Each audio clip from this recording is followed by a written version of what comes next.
Welcome, Dolphins fans, haters, and everyone in between to your favorite show, discussing the greatest franchise in sports, the Miami Dolphins. This is the PhinsPod. My name is Moose, your host, and to start off the show today, I would just like to thank all the new listeners who have recently joined the pod. We appreciate you joining us and hope you stay for the long haul, because believe you me, the Dolphins are about to make some noise, and we're the ones you want to roll with for all of that. Today, though, we're going to talk about the last couple of moves that the Fins have made. Nothing too wild, but we're going to discuss the overall outlook of the linebacking core specifically. How have the Miami Dolphins addressed the position following some key departures? Stay tuned, and let's dive in. Welcome to South Florida, Bernardrick. What's up? How much more comfortable are you in a 3-4 scheme than you would be in a 4-3? Sorry. I'm a linebacker. I've been playing football all my life. Played 4-3 before, played 3-4 before. Like I said, the coaches, the D coordinator, gonna do what's best for the defense.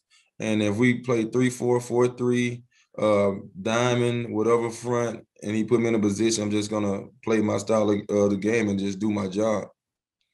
Since we last spoke Friday, the Dolphins have made a couple of moves. Firstly, they parted ways with one Mr. Isaiah Wilson. Wilson, if you remember, was the former 2000. I know, right? We forgot about him so quickly. He was the former 2020 first-round pick, 29th overall for the Titans. And due to some off-the-field issues, we'll say, he was traded to Miami a mere couple of weeks ago for literally nothing. And I mean nothing. Miami just swapped 7th-round picks for him, but we'll get into that. Over the weekend, though, he decided to tank his NFL career. According to Adam Beasley, the extremely better half to Dolphins in depth, a pretty solid podcast. But again, they have some pussy over there next to him. But anyways, Adam Beasley of the Miami Herald reported that Wilson showed up late for his physical, late for team orientation, and skipped 2 optional workouts he had allegedly committed to attend. But regardless, Flo had enough, and I think we all saw the writing on the wall. Wilson was released. And Miami has nothing on the cap for him. So there's nothing in terms of dead cap. Monetarily, Miami doesn't really have to suffer for this move. And frankly, that was all that was really lost in terms of that 7th-round pick. First, this year's 7th-round pick, which was swapped in the deal. And don't worry, we're going to get it back next year when we take the Titans 7th-rounder. So really, we just mortgaged our time for that. So it was just a waste of time. But what was really lost in all this is my goddamn dignity. I did say less than 2 weeks ago, if you are a listener of this show, that this was a steal. I believe if you look at the thumbnail, I said that Chris Grier continues to fleece the NFL. So I apologize. That was a mistake. It was an optimistic take. It was. I really hoped for the best. But what a sucker I am. Thanks for listening to my dumbass anyway. I really do. Hope for the best for the kid, though. That, sometimes life does suck. And all you can honestly hope for, all jokes aside, though, is that the young man is able to find, happiness and get his life on a good track. Because if you look at the videos and kind of just assess the situation from a bird's eye view, he doesn't need to be an offensive lineman in the NFL. We just hope for good health and stability for the young man, regardless of this really sucky start to his professional life. And really just showing not a great work ethic, which again sucks for the Dolphins from a football perspective. But thankfully, what doesn't suck is Chris Grier's work ethic. And as the Dolphins did sign a pair of linebackers this weekend to make up for some recent losses. And listen, neither of these guys that we signed, and we'll get into this, are going to be true replacements for Kyle Van Noy, at least not on the surface. But remember, the team has a plan for that going forward. The Dolphins signed former Falcons and more recently Eagles linebacker Duke Riley. Riley, based on his skill set as a player, is more speedy, athletic, more of that type of linebacker who plays mostly in special teams, at least thus far in his career. A little wrinkle to this whole story, though, is when the Dolphins signed Kamu Grugier-Hill last offseason from Philly, guess who replaced him for the Eagles and Doug Peterson's crew? Duke Riley. And now, based on how it looks from the overall roster perspective and what it appears Duke Riley will be replacing for Miami, it appears he's going to be filling that same role for Miami and replacing Grugier-Hill once again. Duke is going to be a special teams guy primarily, if we had to guess, based on my assessment as a player. And of course, he's going to get a chance to cut his teeth with some real reps in the defense, as Grugier-Hill did too, if he does earn the trust of the coaching staff. And we'd love nothing more, as Dolphins fans, to get a true coverage linebacker, a genuine coverage linebacker, to help aid in matchups across the board.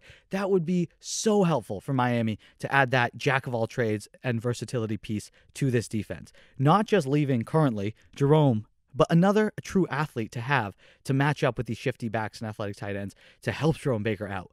But luckily for Riley, no one really expects him to carry that torch. We can dream, but if he shows he's capable of being an asset in certain packages and he can hold his own as a coverage linebacker or potentially a weak side guy who can clean up and be a sound tackler and really show himself to the coaches, then he can really earn himself a true role. But if we're going to be honest, that's kind of all Kamu Grugier-Hill served here too. Despite how great that defense was, he wasn't really a vital piece to the function of it. He was a role player, and yeah, he was clearly close with Tua, so that was great. Appreciate you for that, Kamu. But he was never really someone who made that serious impact, and I think that was supported by Miami's indifference in letting him go. They really didn't make an effort in signing him when he went to the Texans, who clearly overpaid. So hey, maybe Duke Riley can actually elevate this position. This second, third linebacker spot on the interior side, on the weak side. Maybe he can help, but he probably won't be much worse than Kamu Grugier-Hill. The other linebacker that the Dolphins acquired was another former Texan, gross but true, Brennan Scarlett. What role does Scarlett seem to fill as primarily just a rush linebacker? Well, this is where we kind of step back and take a big picture. Yes, the Dolphins signed Brennan Scarlett, who most of you, as myself, had not really heard of prior to him becoming a Dolphin. But let's look at the overall plan. Obviously, we hope that the team adds more talent via the draft. Jabril Cox, please, and trust me, we're going to get more into draft linebackers and draft-eligible players in the coming weeks. But overall, looking at the situation, last season, the Dolphins' linebacking core overall looked like this. The main man, the guy who really carried the torch, Jerome Baker, playing the role of both weak side and, frankly, middle linebacker. Then, of course, you had Kyle Van Noy. Van Noy was primarily the strong side, and like we've spoken about, he did play all across the board, filling various roles for Miami's defense. And that means he did play some Mike, Will, and Sam for Miami's quote-unquote positionless defense. And remember, that's kind of what Miami operates in.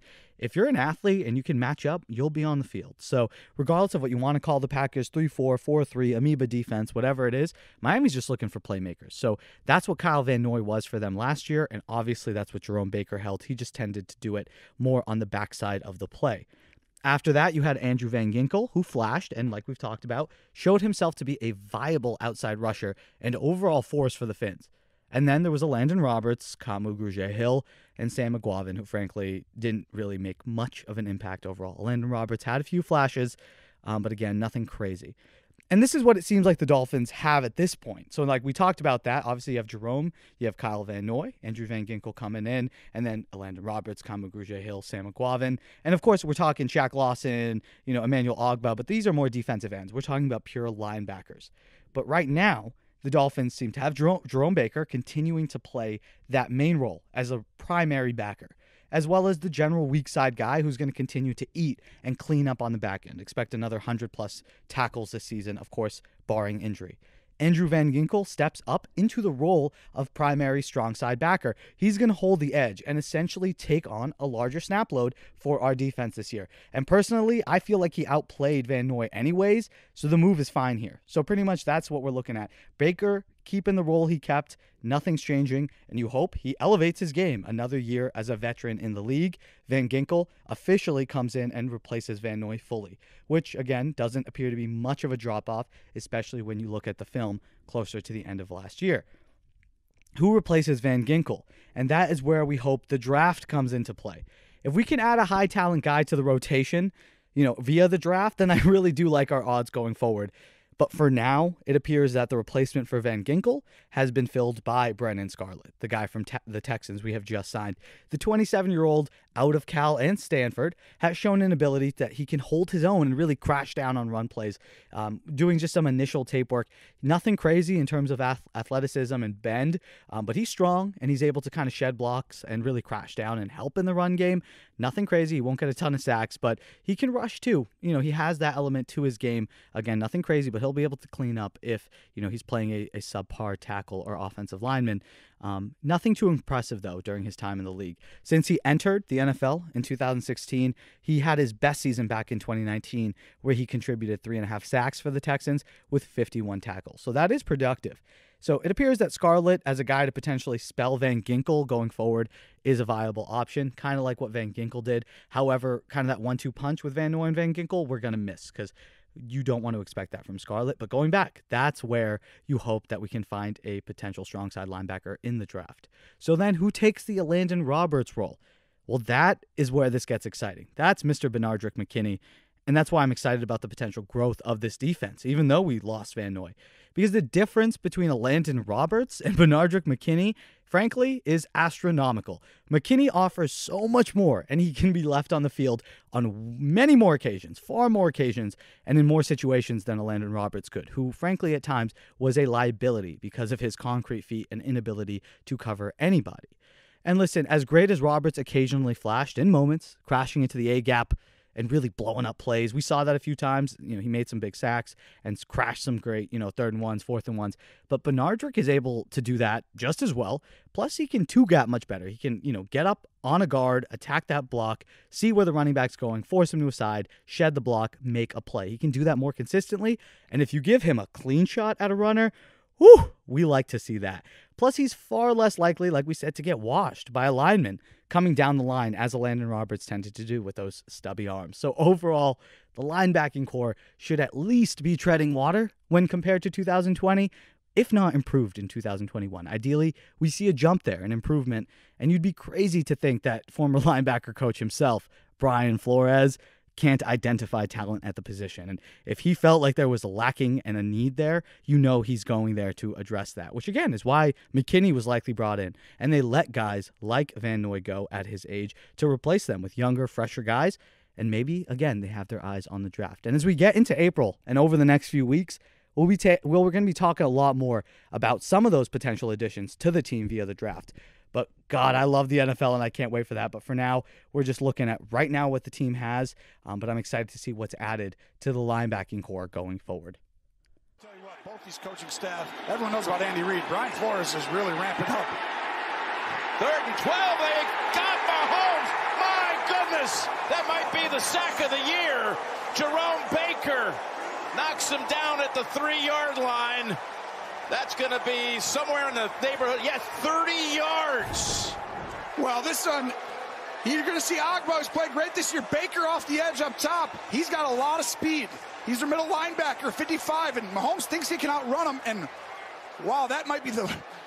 How many yards? Jim, was 30. 30 yards. Now, I'm going to dip into the memory bank here. There was a 29-yarder one time by Bob Lilly on Bob Greasy in a Super Bowl years and years ago that was 29 yards.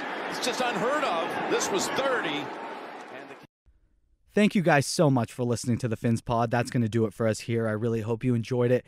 Miami's defense is going to look different next year, but the hope is that there's not any significant drop-off in terms of output. Considering how young the unit was overall, you'd at least expect a few jumps from key pieces, and if Greer makes the right calls, based on what he's done so far, then these additions that he's made so far will only be net positives as well. But please remember, to like the video if you enjoyed the show and subscribe, just so you never miss a chance to chat about your Miami Dolphins. We have a lot more content coming for you. As you can tell in the catalog, we got more in the past. Feel free to go back and watch some of that and expect a lot more going forward. Remember that the PhinsPod is available on all platforms. That's Spotify, Apple, and Google Podcasts if you prefer just audio, and of course YouTube. So please subscribe if you're watching on YouTube as well. Continue the conversation with us over on Twitter and Instagram at PhinsPod, and check out the site for news and content, phinspod.com. I hope you guys have an amazing start of your week and an amazing day. And until next time, stay safe. Love you guys.